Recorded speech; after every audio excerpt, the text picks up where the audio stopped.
پتہ ہے، ہر بار تمہیں کسی چیز سے دور کر دینے کا مطلب یہ نہیں ہوتا کہ تمہارے نصیب میں نہیں ہے۔ وہ کبھی کبھی اللہ تمہیں اس چیز سے اس لیے بھی دور کر دیتا ہے تاکہ تمہیں اپنے قریب کر سکے۔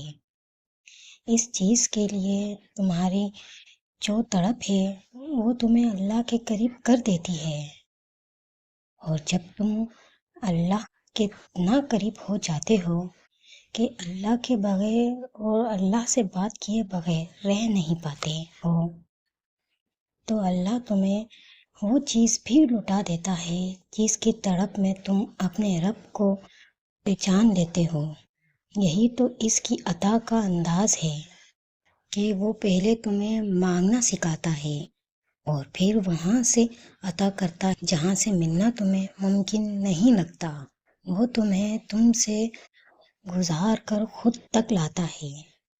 ممکن ہے جو تم مانگ رہے ہو اس آزمائش کے بعد وہی تمہارا صلہ ہو۔ یقین رکھو، جس نے مقدر لکھا ہے بہت ہی رحیم ہے۔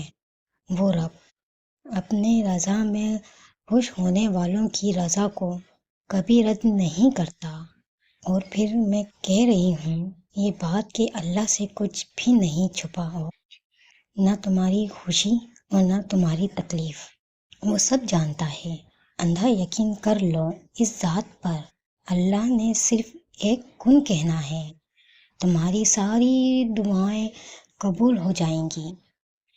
تم بس اس وقت تک صبر اور یقین کو بنائے رکھنا، کیونکہ وہ معجزہ کرے گا ضرور، یہ اس کی شان ہے۔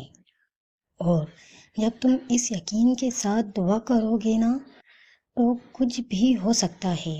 دعا تو ایسے بھی کھینچ لاتی ہے جو تمہارے نصیب میں نہیں ہوتا۔ دعا تو لا حاصل کو بھی حاصل بنا سکتی ہے۔ دعا تو ڈھیروں خوشیاں لاتی ہے۔